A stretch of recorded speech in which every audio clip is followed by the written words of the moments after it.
Hey, DJ, I want to play a game with you. I want you to guess what we're covering today. Okay, here's the first clue.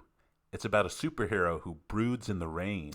Batman v Superman? Close, but not quite right. Okay, next question. There's more leather in this movie than a fetish shop during a clearance sale. The Matrix? Nope. All right, last clue. There's a scene that features a lady trying to beat up a blind man on a playground. Oh, it's Jamie Foxx's Ray Charles? What? No, that never... Daredevil. We're watching Daredevil, okay? Oh. We're a couple of guys who like to watch movies, cinema nerds who made it our duty to make a show where we break down, discuss, and review. Hey, we're the men who watch movies.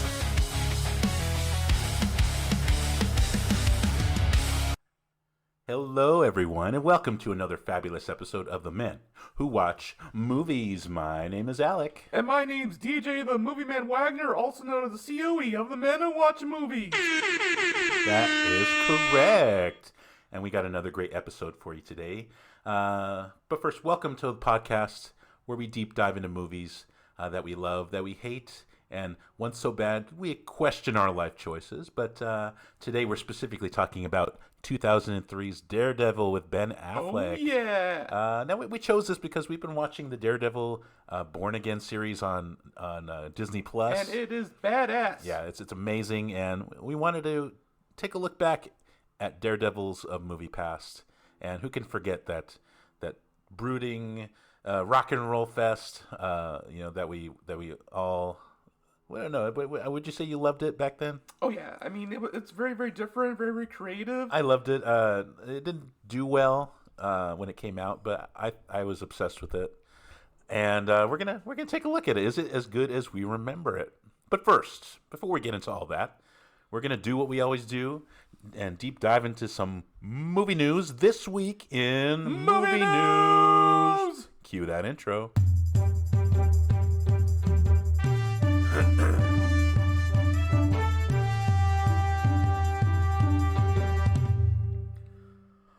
All right. Our first bit of movie news, Coyote versus Acme. Are you familiar with that movie? Not really.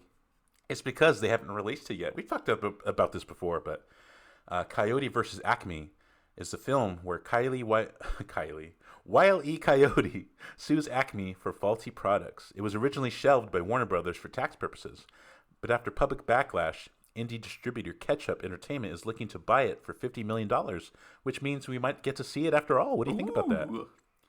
It has Will Forte in it. I think John Cena is in it. What do you think about that? Are you interested? It looks interesting, actually. I haven't seen that type of movie, but, what creative stuff the industry of Hollywood is going to make. Yeah, definitely. And this is very fitting for originally being a Warner Brothers production, because Warner Brothers and Acme, they're used to things blowing up in their faces all the time. So this is very fitting. No pun intended. But yeah, I want to check it out. I think it was a shame they put so much hard work into it, and it got shelved. So we'll see. Hopefully we get to see it in the near future. Coco 2 is on the horizon. Did you watch the first Coco? I did. It was very, very good. Yeah. Disney and Pixar have officially announced Coco 2 set for 2029. No plot details have been revealed, but since it's coming out 12 years after the original, I think it's safe to assume that the sequel would just be Miguel visiting the land of the dead to check on the first movie's audience. Yeah, I don't know why they wait so long on these things, man. I got no idea. All right. Jenna Ortega recently revealed in an interview with Entertainment Tonight that she had a small role in Iron Man 3. Were you aware of that? I was aware of it, but I didn't realize if she had a small cameo or a big role. I'm not sure, but yeah, she played the vice president's daughter. Well, I saw it. I saw a clip of it last night, so I got my research. If you don't remember her, it's because all of her lines were cut, and they even took away her name, which coincidentally is also how Marvel handles all the directors that don't do well for them. Well, they strip them of their it is what it is. When asked about a possible return to the franchise, she showed no interest, referencing her brief appearance in Iron Man 3. She stated, "I count that and then I move on." So she's done. She had they had her chance.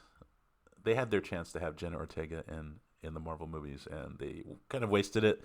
I mean, they didn't know what big of a star she was going to be, but time to move on and time to move forward. All right. Meet the Parents 4. Did you like the Meet the Parents movies? I did, actually. They're making another one. Very, very funny. I didn't know that they're making another one. I thought, what was it? Robert De Niro's last movie is going to be Alto Nights. The Alto Nights. It's like that's right. movie, but it's I heard it did terribly. but the thing was that Robert De Niro is shooting. He's portraying himself and another. Oh yeah, self. that's So right. two That's right. selves. He's playing two roles. Oh yeah. I heard like he did good in it, but I heard the movie overall didn't perform, which is a shame. I do like Robert De Niro. But yeah, Universal Pictures is developing a fourth Meet the Parents movie with John Hamburg set to write and direct. Original cast members, including Robert De Niro and Ben Stiller, are in early talks to return. While plot details are under wraps, the story may explore themes of grandparenting. The franchise has been highly successful, with the first film grossing over $330 million worldwide. Ooh. Yeah. All right. Jason Bourne is also fixing to get a reboot here. The rights to Jason Bourne franchise have left Universal Pictures and are now being shopped to potential buyers, including Skydance, Apple, and Netflix. So this development opens the possibility for a reboot of the series 9 years after the last installment. What do you think about that? It sounds interesting. Definitely. I definitely enjoyed the original ones. Let's see what they have in store. I don't know if they'll live up to the hype of the originals, but you never know. You never know. We'll have to wait and see, right? Snow White. I don't know if you're familiar with all the controversies. Not really, but what is it? Gal Gadot's performance as the evil witch. Well, it's not so much of her performance as just the stuff about the surrounding her and politics. It's all a bunch of bullshit. I don't know if you remember, recently she got a star on the Hollywood Walk of Fame, Gal Gadot. Apparently her Walk of Fame ceremony on March 18th was disrupted by pro-Israel and pro-Palestinian protesters, reflecting ongoing tensions over the Israel-Palestine conflict. The event was delayed 15 minutes as demonstrators chanted slogans, displayed signs, and clashed, leading to police intervention but no arrests.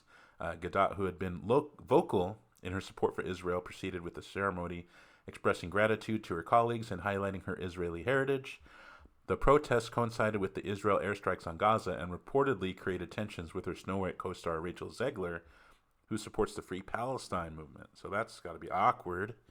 As Snow White's box office performance, despite some early positive reactions and pretty decent audience scores on Rotten Tomatoes, the movie debuted with a modest $43 million in North America and $44 million internationally, totaling $87.3 million globally, which fell short of projections and is considered underwhelming compared to previous Disney remakes. So I think all this has to do with a lot of the behind-the-scenes controversies, and it's become really politicized.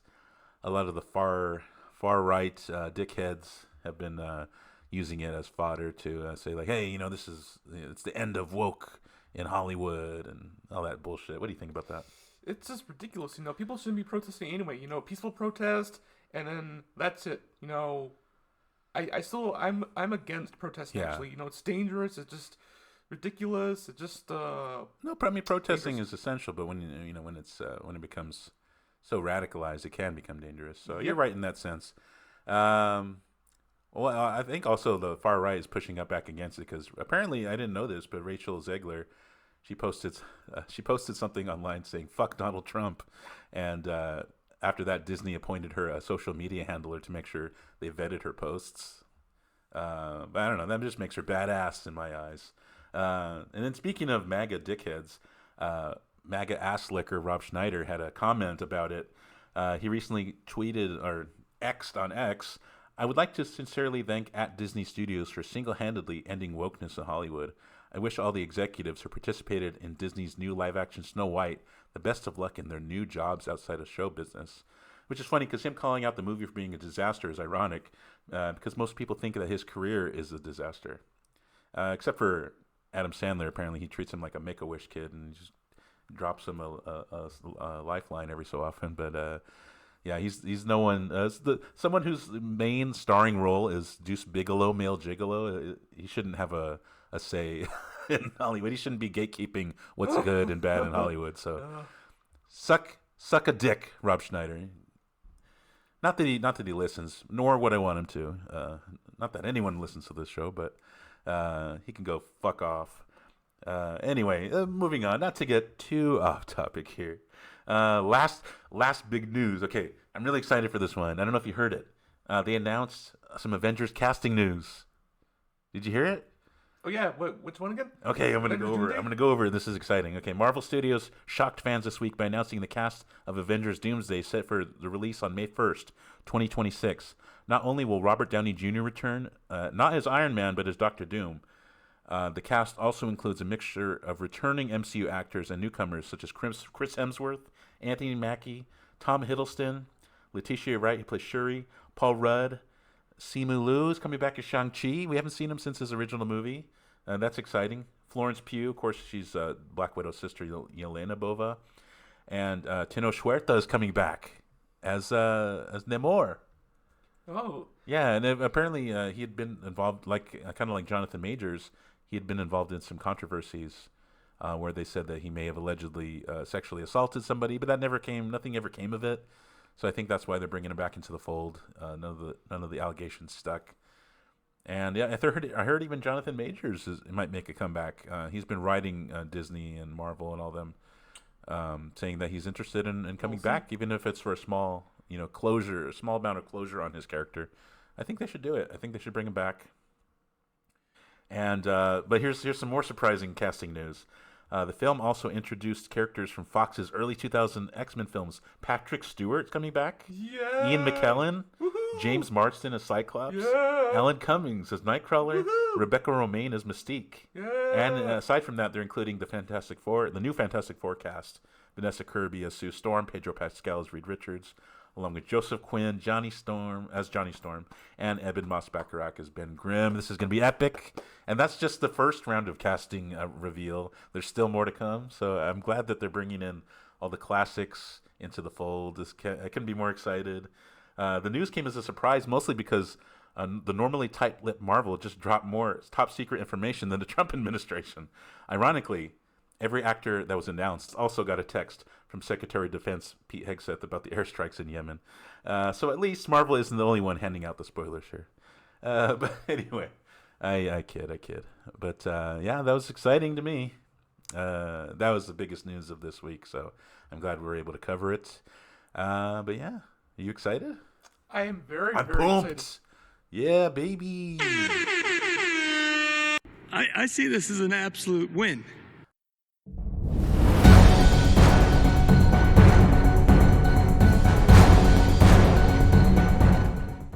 Hello, everyone. Before we conclude this week in movie news, we wanted to bring you some sad breaking news.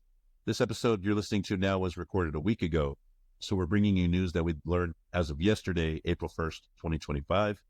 Sadly, Val Kilmer has passed away at the age of 65 from complications of pneumonia. Of course, we know him from movies like Top Gun, Batman Forever, the Doors movie, just to name a few, but you know, he's been in many great movies.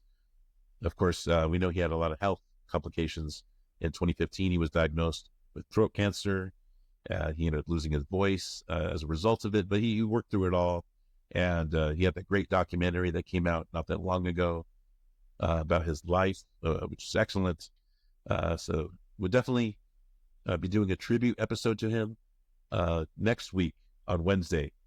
We're going to do a Val Kilmer tribute episode. So stay tuned for that. But it's definitely some sad news. We didn't need that at this moment, but life is what it is. So let's get on with the show. All right. This wraps up this week in movie news. All right, let's get on to the movie. Daredevil 2003. It's a superhero film based on Marvel Comics character of the same name.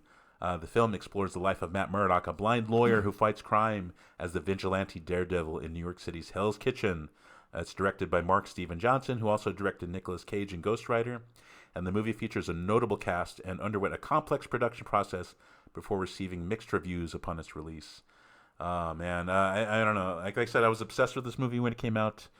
I remember I didn't see it in theaters. Did you see it in theaters? I believe I did. Oh, yeah, that's right. I remember we were going somewhere, and we had stopped off at the bank beforehand, and I remember, I think your mom was saying something about the scene where Bullseye was throwing the paper clips that he kills that guy. Yeah, something. But yeah, I remember you guys seen it in theaters. Oh, yeah. I didn't see it in theaters. I don't know why. I waited till it came out. Now, this is before streaming. I waited till it came out on demand on cable. And then so I convinced my mom to let me purchase it. You had to purchase it on demand, and then they would charge you on the next cable bill.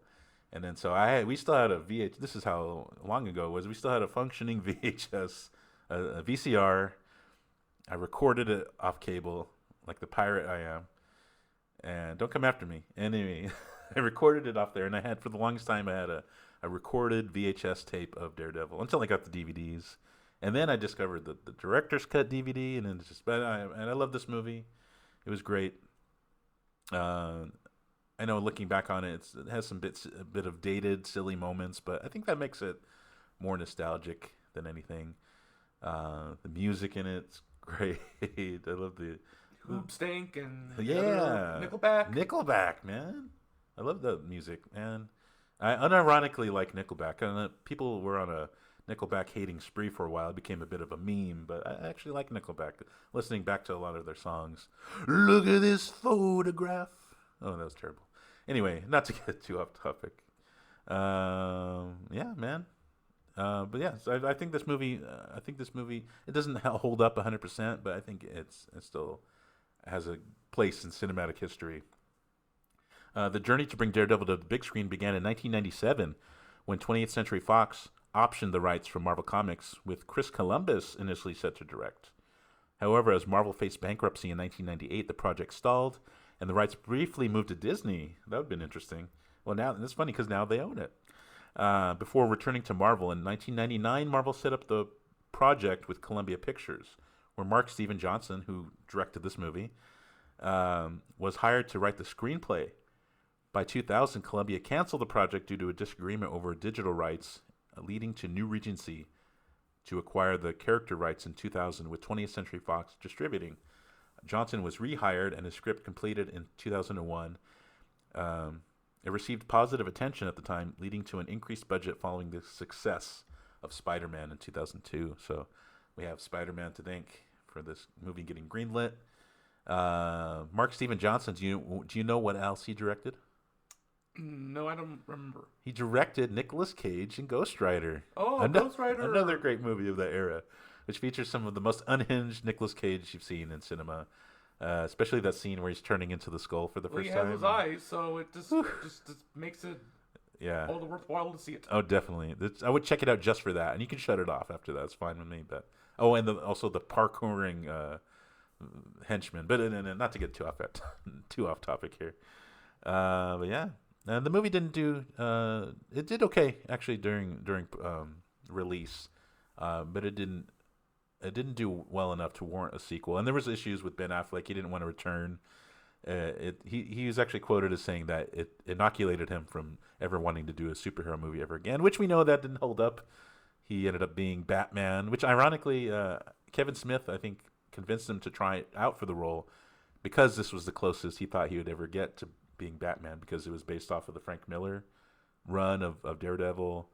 Frank Miller also worked on Batman, and there's a whole connection there. What a correlation, and what a style at the time, but very, very surprising. Yeah, so let's talk about the movie for a bit. Let's go over the scenes and whatnot. I mean, first off, we start with a kind of jump forward, kind of very unlinear thing. We see Matt Murdock as Daredevil clinging to a church. He's wounded. He falls through the stained glass, ends up on the floor. We see a priest rush over to him, saying, "Matthew." He knows his identity. Then he goes off in some deep broodingness. As we zoom into his eyes that are blinded, he starts talking about vengeance and whatnot. Eventually, we see flashback to his childhood. So Matt Murdock as a kid, he has a father named Jack Murdock, who is a washed-up boxer. He's become a bit of a joke from what he used to be. And then Matt comes home. Now I may be mixing some of the director's cut with the regular cut, but oh well. So he comes home, he's all beaten up, and Matt Matt's dad confronts him. He's like, "Hey, what happened?" And he's like, "Hey, they got in a fight with some kids. They were saying that you're a criminal working for this guy named Fallon, who is played by actor Mark Margolis from Breaking Bad, Hector Salamanca. Oh, he was also the landlord in Ace Ventura. Mr. Chickadance. Chickadance. Ventura. Yes, Satan. Oh, I'm sorry, sir. I thought you were someone else. Legendary, rest in peace. He passed away, but he plays Fallon in this movie. He's a crime boss who got a lot of his stuff cut. I think in the theatrical cut. We see more of him in the director's cut. But Matt's dad says that's not true. I'm not working for Fallon. He's hey, I don't want you fighting anymore. The only thing I want you hitting is books. So he's always pushing for him to have a better life than he did when he was his age. So he wants him to become a doctor or a lawyer, which eventually we know he becomes a lawyer. And then one day we see Matt. He finally lives up to his promise. He starts getting all A's. He goes to bring his report card. Now, this is part of the director's cut, this specific scene. He brings his report card to the docs, remember? And he goes and asks his dad's boss, hey, have you seen Jack Murdoch anywhere? And he's like, oh, he hasn't worked here in months. And then so disappointed, Matt drops his report card on the ground. And he rolls by. And it makes so much more sense in the director's cut, because in the theatrical cut, it just happens to be that one day Matt is rolling by on a skateboard and he sees his dad shaking down some guy for some cash.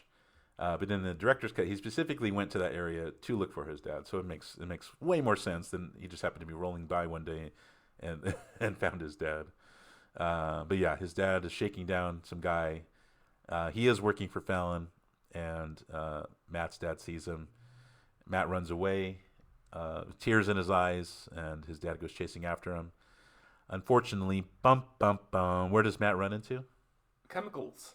Yes, he runs back to the docks where the forklifts are hauling off some kind of sludge, some kind of toxic ooze, some nefarious waste, and one of the forklifts tries to avoid hitting him as he runs by, and the arms scrape open the barrel, splashing him in the eyes. We see that dramatic, very good, I think, special effect where the fluid enters his eyes, and it's this red electricity showing his connections in his eyes frying, and that's where he gains his special powers, as we find out in a second. They did those effects very well, especially the shadow world effects. I think they're brilliant, like especially for back then in 2003. What do you think about that? Oh yeah, very, very, very, very talented. Yeah, I heard they spent like months and months developing it, but I think it's very effective. And you can tell a lot of people online I was reading that they felt that they kind of stole that same effect later on in Dark Knight in 2008 when he has like that sonar vision. Remember that when he's looking for the Joker? I get what you're saying. It makes sense. It looks just like that, and then I feel like they really borrowed heavily from that aesthetic. It established some great visual aesthetics in film. Very, very well done. But it's cool. You see him in his hospital bed. He sees all this.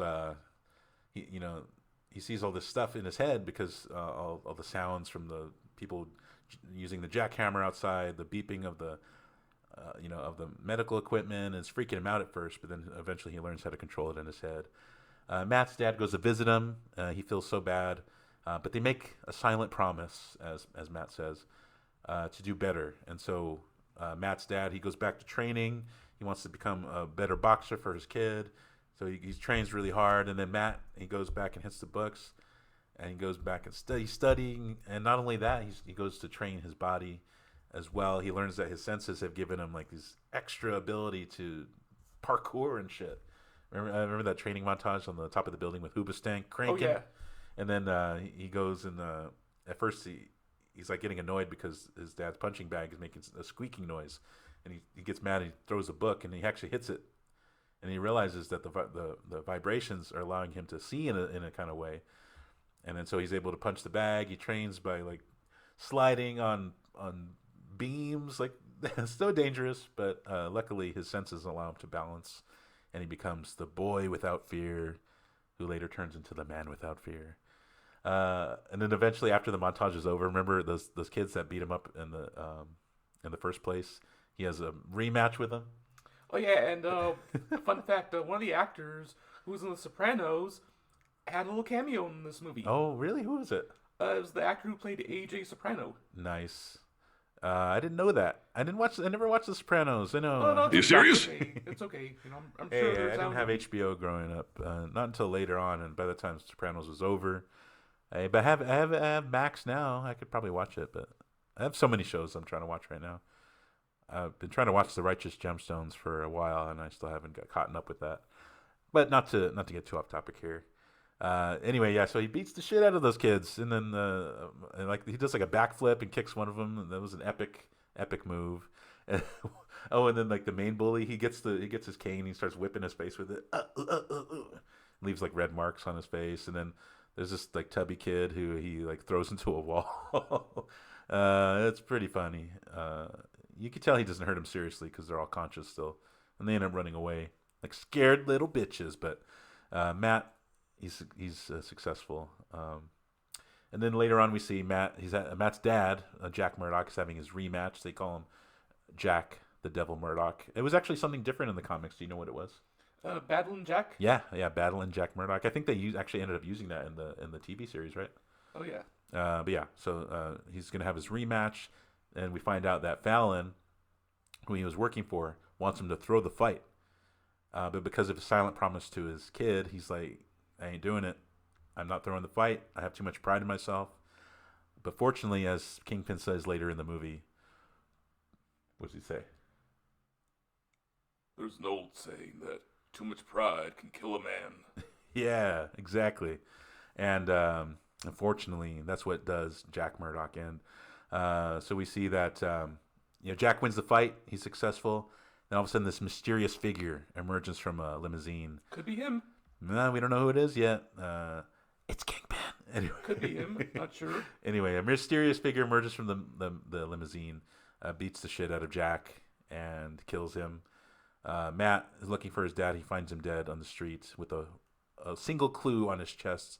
It's a red rose.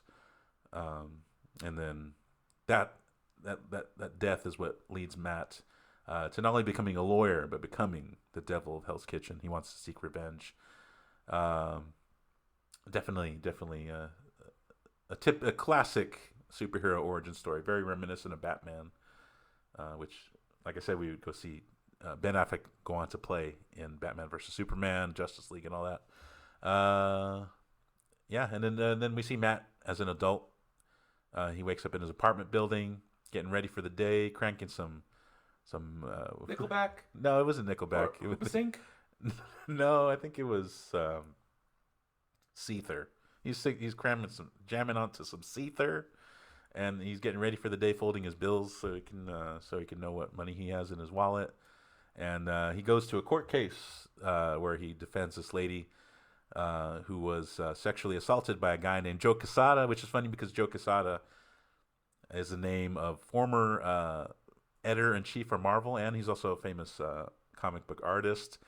Which I gotta imagine, like, why would you give a sleaze bag like that in the movie the name of Joe Quesada? If I was the real Joe Quesada, I would be pissed. I'd be like, why are you naming a rapist after me? Come on, man. What do you think about that? Oh, it's different, that I think back then, they didn't care. They didn't care, but nowadays, people do care. Yeah, I would have cared. Back then, I would have cared, man. You giving me that name? Anyway, I digress. Not to get too off topic here. So he's trying the case.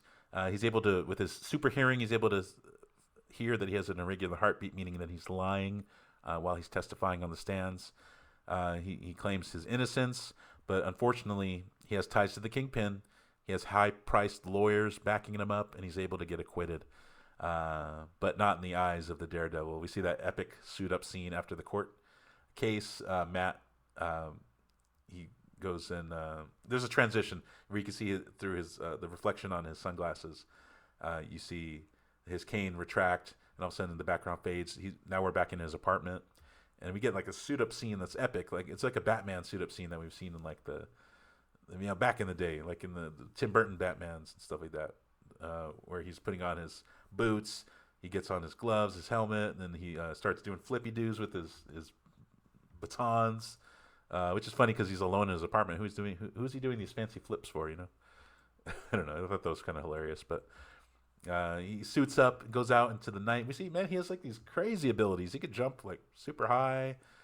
He does like these long falls off the buildings. You'd think he would break his legs, but maybe. Did you think the ooze gave him special powers like that? Maybe, I'm not sure, but it's a good movie.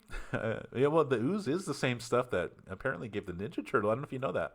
Oh, I did. It's the same stuff that gave the Ninja Turtles their powers. Very interesting, actually. Yeah, apparently the creators of the Ninja Turtles were fans of Daredevil, and they kind of did the Ninja Turtles as a loving parody to Daredevil. I mean, you have like they said, the ooze, the stuff that blinded Matt was the same stuff that give the Turtles their powers. Matt in the comics was originally trained by a guy named Stick. He didn't train himself to Ubastank. He trained himself with a guy named Stick, which we saw in the TV series on Netflix, now on Disney Plus.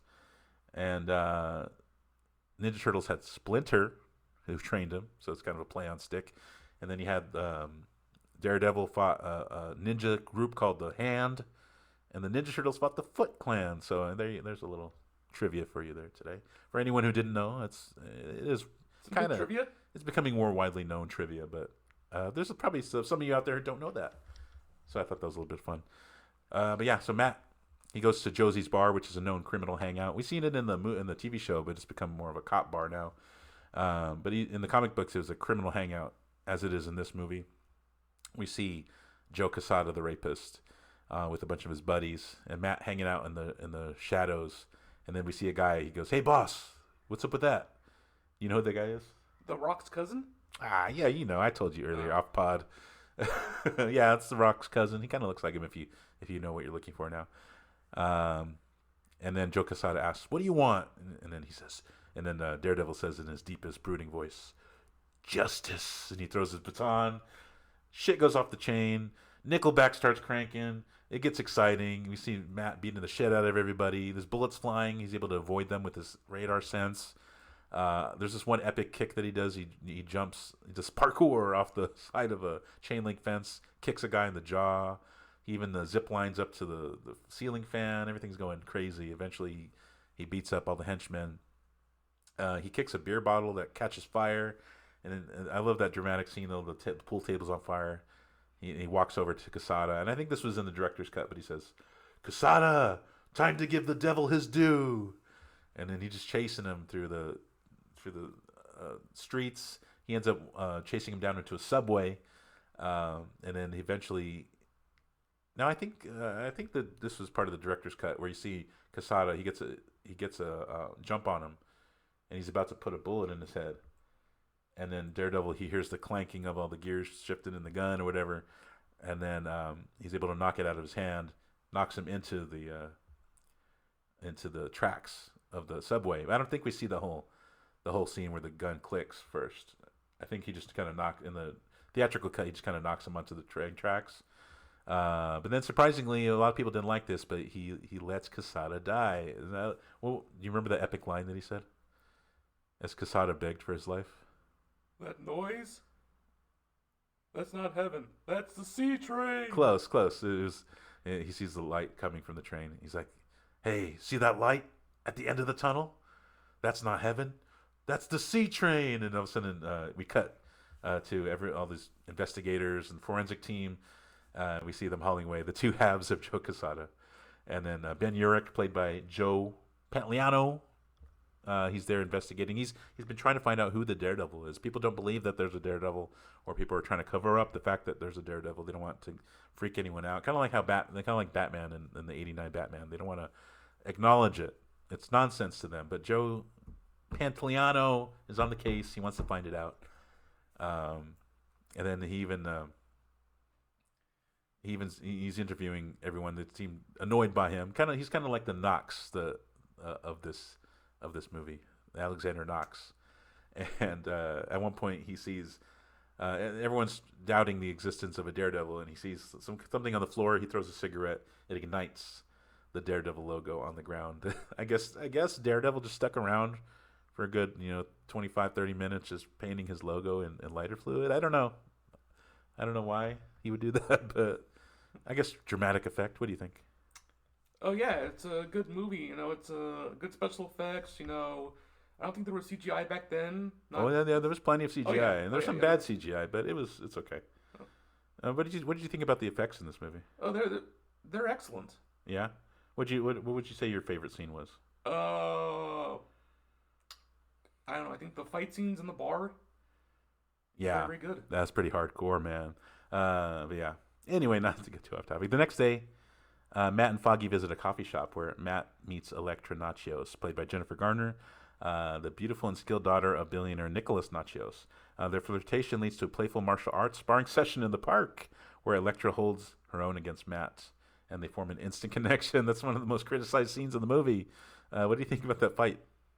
Oh, it's good. It's very, very talented. It was pretty hilarious. It is awkward, but you gotta love it, man. And all of a sudden, Wilson Fisk and Bullseye enter the picture. Wilson Fisk, played by the epic, the late Michael Clarke Duncan. Great Michael Clarke Duncan, a powerful crime lord known as Kingpin, orders the death of Elektra's father, Nicolas, due to his desire to leave the criminal underworld. The villainous Bullseye, played by Colin Farrell, is introduced as a hitman working for Kingpin. I love his performance, both of them, but especially Colin Farrell. He's so unhinged. I love that introduction to him. I remember you see him. He's at a bar, and then he's playing like darts against another guy. He keeps winning because obviously he can't miss. And then this guy calls him a bloody Irish piece of trash, and then he straightens out a bunch of paper clips, and then what does he do to him? He just throws it into his neck. Yeah, he hits him in the throat. Paper clips, kills him. Shows how crazy precise he is, and it shows him how crazy he is. And then I think that at that point he reveals on his head the scope. It's like and it's not even tattooed on. It's like etched into his head, branded into his head. The Bullseye logo. Originally they were going to go with the suit, but they decided against it. And then they were going to go with the tattoo, but then they came up with the idea for it being kind of like branded into his head, which makes him crazy, I guess. And he's wearing like alligator leather. It's wild. Definitely very 2000s Matrix inspired. But yeah. And then there's that scene where he's he's on the airplane and he kills that poor old lady. The peanut. The peanut. More She's peanuts. talking too much, yeah. And he gets annoyed of her, so he flicks a peanut, bounces it off the wall into her throat. She chokes to death, and then the flight attendant comes up. Is everything okay over here? And he's like, more peanuts, please. Such a savage, man. It's crazy. Anyway, and there's one point, finally, Bullseye enacts his hit on Nicolas Nachios. That's the ball scene. So Matt and Elektra grow closer and attend a ball.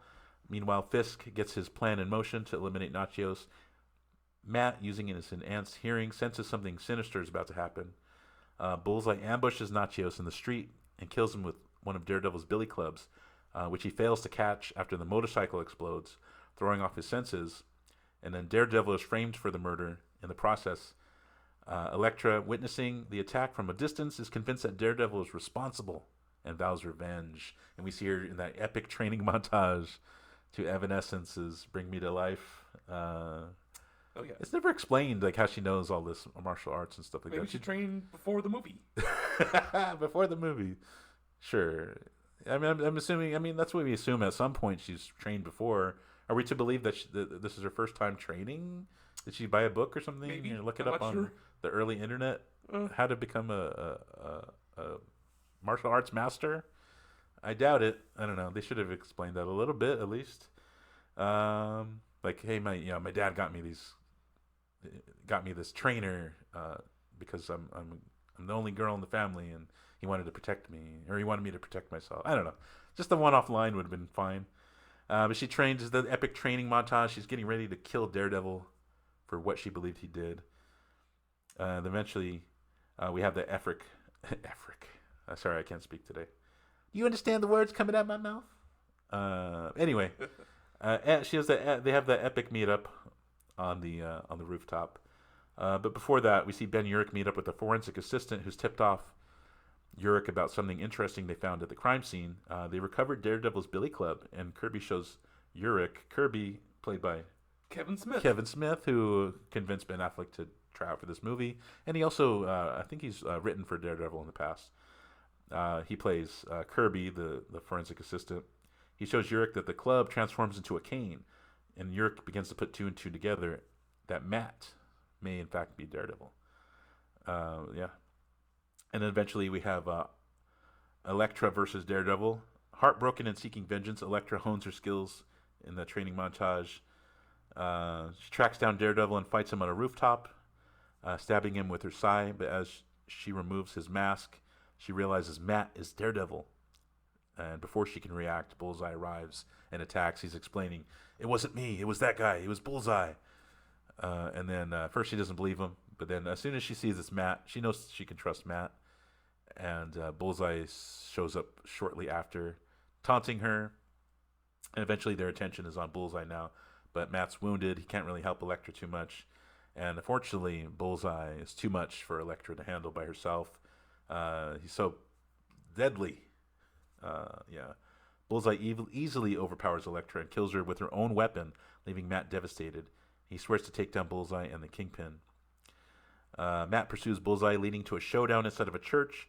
Bullseye discovers Daredevil's hearing sensitivity and uses it against him, creating loud noise. However, Matt manages to adapt and ultimately defeats Bullseye by throwing him. Well, at first, he it's kind of clever. He hears the sniper trying to fire on I think they're trying to take out Daredevil. Yeah. But then Matt, he hears the bullet click, which is a callback to earlier when he hears Joe Quesada's bullet clicking in the gun. He hears the snipers getting ready to fire. And then they fire, and he positions Bullseye's hands in front of the bullet. And he actually gets the bullet to go through both of his hands, taking away his ability to throw. "Oh, you took away my hands. Show mercy." And then he defeats him by literally just chucking him out of a window, which is actually common. It's happened before in the comic books. And we also saw it recently. Spoiler alert, but it's in the very first episode of Daredevil Born Again. Matt takes Bullseye, chucks him off of a high building, which is what we see in this movie, except it's out a stained glass window, falls onto a police car. He's still alive, but he's badly hurt. And then we see Daredevil on the rooftops. He does this crazy leap across the buildings. Now he's off to get Kingpin for what he's done. And I forget, was it before this or after this? When does he find out that it was... I think it was after. When does he find out that it was Kingpin that killed his dad? It was like after. Was it during the fight? It must have been during. Was it during the fight? I can't remember. At some point, he figures out that Kingpin is the one responsible for his dad's death. I think it might have been during the Kingpin fight, which was pretty epic. And then there's an extended version of that in the director's cut, which is way better. For some reason they thought there's too many fights at this point. Let's cut it down. But the extended Kingpin versus Daredevil fight in the director's cut, way better. There's a lot more great choreographed scenes of them just beating the shit out of each other. Mostly Kingpin beating the shit out of Daredevil. But I think that's when Daredevil gets his second wind, is when he realizes that. Because at this point he doesn't know. This is when he finds out that Daredevil is the blind lawyer from Hell's Kitchen, and he can't believe it. And then I think he brings up the fact that he took out his dad, and then that's when he gets his second wind, if I'm not mistaken. And then that's when he beats the shit out of him. He does that cool thing where he smashes there's like these glass shields covering like these pipes. I guess Kingpin has it set up so you can see the water flowing through the pipes. Like it's like a rich person thing, and he shatters it, and so the water's spraying everywhere. He's able to see him because the water drops. Kind of like earlier, there's a rooftop scene with Elektra and Matt, and it starts raining, and then this very romantic, and he could see her for the first time. Something similar happens here, but except he uses it to win the fight. He's able to see Kingpin better because the water's splashing around. He can feel the vibrations from the water, and it's creating this clear picture of where he's at. He ends up getting the upper hand. He does that cool slide between his legs, and then he kicks his knees backwards. That was so nasty, but he wins the fight. And then this is a perfect setup for his characterization, because up to this point, Matt, he's still very ambiguous in his morals. He's willing to kill somebody or let somebody die. And there's a cut scene, and I think it's the director's cut, where he's beating the shit out of some guy, and he scares a kid, and he goes, "I'm not the bad guy, kid," and he tries to convince himself he's not the bad guy. He just wants to be the bad guy, that kid, someone that's able to kill somebody's dad. And then finally, he has that end of the movie story arc where he's about to kill Kingpin with his baton, and he doesn't. Or no, I think with Kingpin's own cane, right? Yeah. He's about to use Kingpin's cane to kill him, and then he just ends up not doing it. And the Kingpin's like, what? Like, he questions him on it, and he's like, it's because I'm not the bad guy. And he ends up sending him to jail. Bullseye, he goes to he's imprisoned, but he's like in a full body cast. Although we see he didn't lose his ability at all. He's able to. There's a fly buzzing around him, and he hits it with a syringe. And then Ben Urich, knowing now that Matt is Daredevil, he's about to write an expose. But I think he realized that Matt, as Daredevil, does better for the city. And if he were to expose that, it could jeopardize the good that he's doing. So at the last minute, he dramatically deletes it. Even though he could probably just close out the program and don't save it, he sits there holding down the backspace button and deletes it line by line by line for no reason, but other than for dramatics. I thought that was kind of funny. But yeah, and that's the conclusion of Daredevil 2003. Some great stuff in this movie, man. Great music. Like I said, I've been cranking the soundtrack ever since I rewatched it. I think it has pretty great casting in it. It does. I'd say for me the weakest link was probably it's hard to say, man. Oh, and we didn't even talk about Foggy Nelson, played by Jon Favreau. Great Jon Favreau. Who's the one to play Karen Page? She's in Grey's Anatomy. Oh, Ellen Pompeo. Ellen Pompeo, and I think one of her first roles. She's uncredited. I think they cut her out of the theatrical cut, but she's in the director's cut. Although theatrical cut, there's a whole other plot with Coolio in it, where Matt's defending Coolio's character Dante Jackson because they think he killed a prostitute named Lisa Tazio. It turns out it was Wesley Owen Welch, Daredevil, Kingpin's right-hand man, and Ellen Pompeo is the one who helped him solve the case, because Lisa Tazio wrote they thought she wrote mom on a piece of paper, and then Foggy's like, oh great, her mom did it, we can close the case. But it turns out she came up with the idea of flipping it upside down, and it spelled out Wesley Owen Welch's initials, and so that's what led him to it. Man, she helped the case there, and they totally cut that out. But like I said, director's cut is way better. What would you give this movie? Now let's do let's see. I have a fun little rating scale. So let's call it the Justice is Blind rating scale. Since Matt Murdock is blind, we're going to rate this movie based on how much we'd prefer to not see it again. So 20/20 vision, it's a masterpiece. We'd watch it anytime. Legally blind, it has flaws, but it's still watchable. One eye closed, we see the good, but we also see the bad. Blindfolded in a dark room, honestly, we'd rather not see it again. And Daredevil's radar sense, we know the movie exists, but we can only experience it in sound bites, bad CGI, and Evanescence songs. So what would you rate it from? Would you rate it 20/20 vision, legally blind, one eye closed, blindfolded, or Daredevil's radar sense? 20/20 vision being the best. 20/20. Really? Yeah. You liked it that much? Oh yeah, it's I good. mean, I could see that. Very creative. I would definitely say it's legally blind. So it has flaws, but it's still watchable, man. And it has some of the greatest action bits in there. It's just fun, retro. For anyone who loves the 2000s, who grew up in the early 2000s, it has some great music in there. Even though the CGI is a little wonky at times, I feel like it's revolutionary in some of the stuff they came up with, especially the radar sense. I think it's just a big bag of fun, and great actors in it. Michael Clarke Duncan is great. I would definitely give it another rewatch. I'd recommend it for anyone who hasn't seen it. Check it out. It's a pity that we didn't get a sequel. We got that awful Elektra movie instead, which we'll cover in a future episode. But yeah. Well, this wraps it up for another episode of The Men Who Watch Movies. We had a pleasure talking to y'all, and we'll see you next time. We'll have another great movie to talk about and a bunch of new movie news. But until then, just make sure to keep on watching. Watching. Thank you, everybody.